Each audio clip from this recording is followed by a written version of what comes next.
No need to mess around with ich denke, das is, and wenn ich gleich wäre, and weils and obwohls and very complicated stuff. No need to. Keep it simple. You're not going to get any extra marks.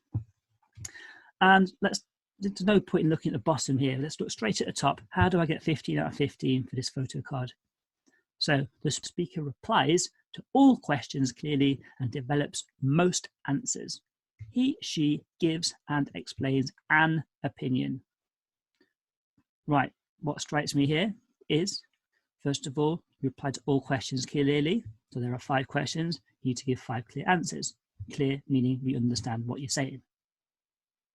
And you need to develop most answers. Now, most, according to the AQA examiners, is 3 out of the 5 questions. So you need to develop 3 out of the 5 answers to the questions. The other 2 just need to be clear. They don't need to be developed. And how many opinions do you need to give and justify? You need to give an opinion. So 1. So only 1 opinion and 1 explanation is required. Now that is really easy. To get 4 marks here is really easy. So we should be aiming for 4 marks. We just need to develop 3 out of our 5 answers. So again, what was that question? What's the first question you're going to see on that photo card? You've got it. Was gibt es auf dem Foto? What is there in the picture? That's the first question. You can start planning your answers now. It's also actually on the foundation writing paper. Was gibt es auf dem Foto? And you have to write 4 sentences. So it's kind of a buy one, get one free here for foundation students. Same questions, same words, really. So was gibt es auf dem Foto? What is there in the picture? And I've created this resource. This is the resource I call describing any photo in the world, words. And this is part of our gewinnende Strategie. I want you to tell me what is in the picture. Now, I've got people in the picture. Most of the time there are people. So boys and girls and children and adults, dogs, cats, grandparents, parents, mothers, fathers, sisters, brothers. Sometimes there's cars and trees and buildings. So tell me what there is in the picture using es gibt. Most important thing here, es gibt, there are or there is. And we've got Personen, people, Kinder, children, Jungen, boys, Mädchen, girls, Männer, Frauen, etc. And so numbers, or viele, which means many, or keine, which means no.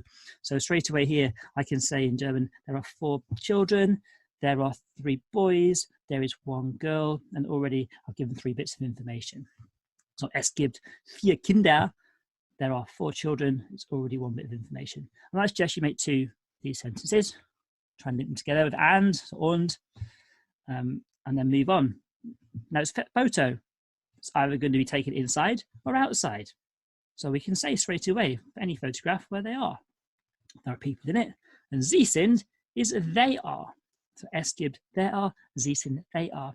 Draußen, outside, drinnen, inside. So sie sind draußen, they are outside. Sie sind drinnen, they are inside. And I suppose you can say where they are. So in Deutschland, in England, zu Hause, im Garten, in the garden. And then give an opinion, because we need to give at least 1 opinion. No, we need to give an opinion and a reason. We give an opinion and a reason in all of our answers. That means we can develop our answers and we cross that criteria off. So what could we say? People in pictures, what do they do? They have a smile, or you're looking really unhappy most of the time. So how can we say that in German? So glücklich is happy and unglücklich is unhappy. And we can use our sie sind again, which is they are. So sie sind glücklich, they are happy.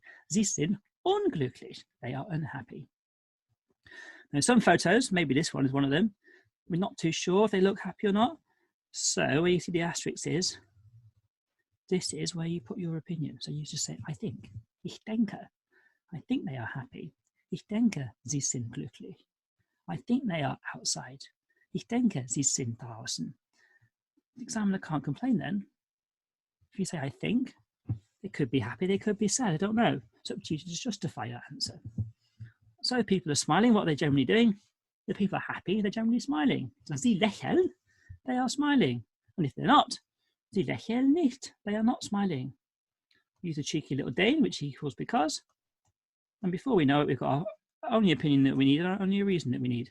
So ich denke, sie sind glücklich, denn sie lächeln. I think they are happy because they are smiling. Straight away, done. Brilliant. Or ich denke, sie sind glücklich, denn sie spielen im Garten. I think they are happy because they are playing in the garden. That's it, it's done. So, eine gewinnende Strategie. Give me 2 whats, 1 where, give an opinion and say why. Each one of these questions, out of the 5 you're going to see, you give 4 bits of information, 3 or 4 bits of information, and an opinion and a reason included within there, you're going to get 4 marks. Learn that. Let's give there is, sie sind, they are. It's important to know the difference between es gibt, there is, there are, and sie sind, they are. So much confusion can be made there to stop you from giving a clear answer. There's a photo card challenge for my students on Kahoot. Try and beat my score, but you can't because I know all the answers. Impressed if you can beat it though. Also, your turn. Du bist daran. Your turn. I want you to give me a mini paragraph from memory after you've learned those words to describe this photograph. Press pause. Was gibt es auf dem Foto? Off you go. Try to do it in 2 minutes.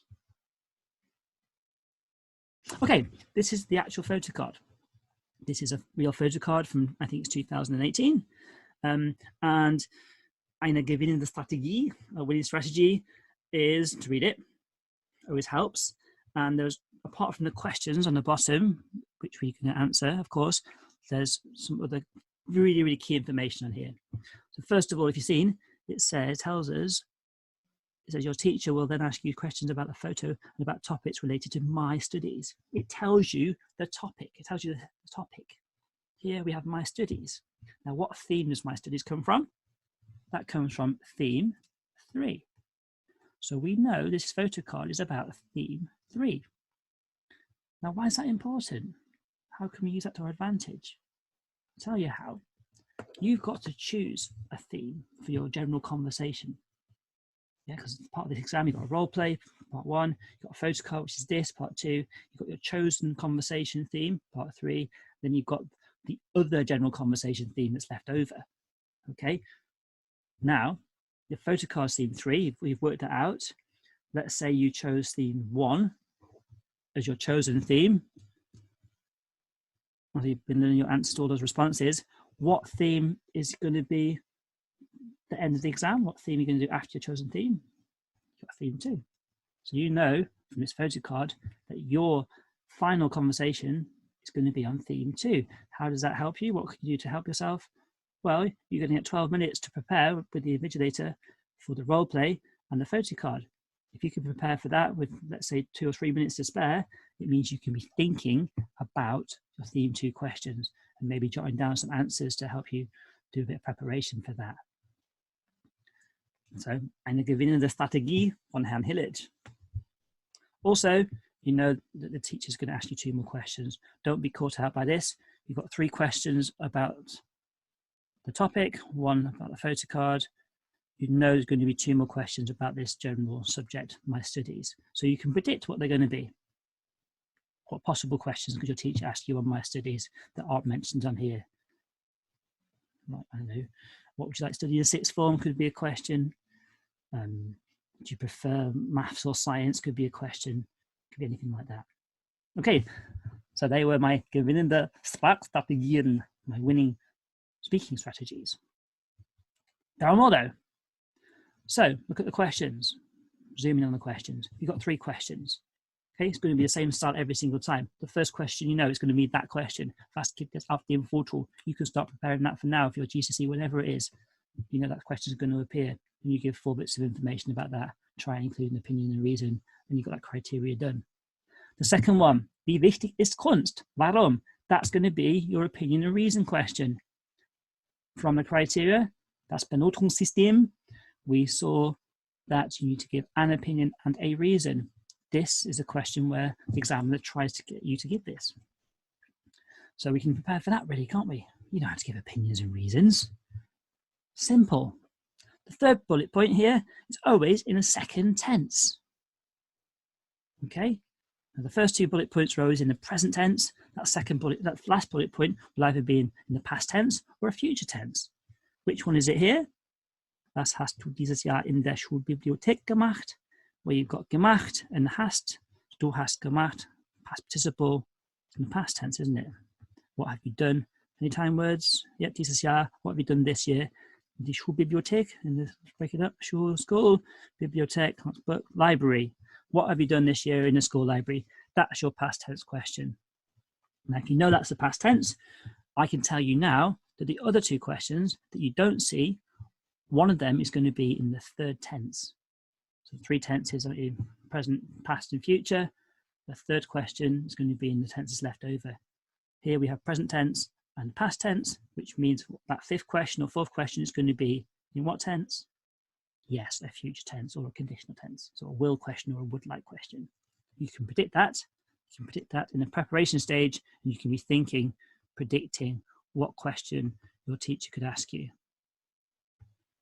So if you've got time left in the preparation, you can be thinking about that. Wie bitte? What does that mean again? Excuse me? Ja, man kann mit wie bitte auf Zeit spielen. You can play for time by using wie bitte.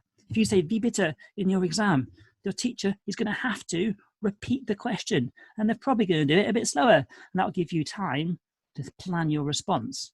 Now, I told my students to ask wie bitte for every single one of my unseen questions. So question 4 and 5, to say wie bitte after it, and I will repeat my question. You won't get penalised any extra marks for that, but it will give you time to think about it.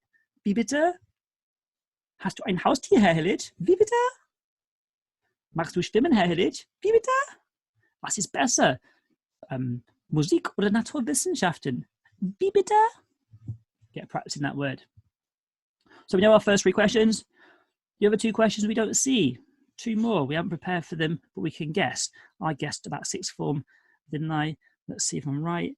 Was findest du besser? Fremdsprachen oder Naturwissenschaften? Was willst du nach den Prüfungen machen? Now we guessed a future tense question and we got one. There it is. Because we had the past here. This one's going to be the third tense. What will you do? Future tense. Nach, after the exams. The fourth question is always a short answer one. So I'll give you 2 options. Maybe was ist besser, das oder das. Or they'll say, have you ever done something? And you can give a short answer. But my advice here is give 3 to 4 bits of information, including the opinion and reason about all your questions.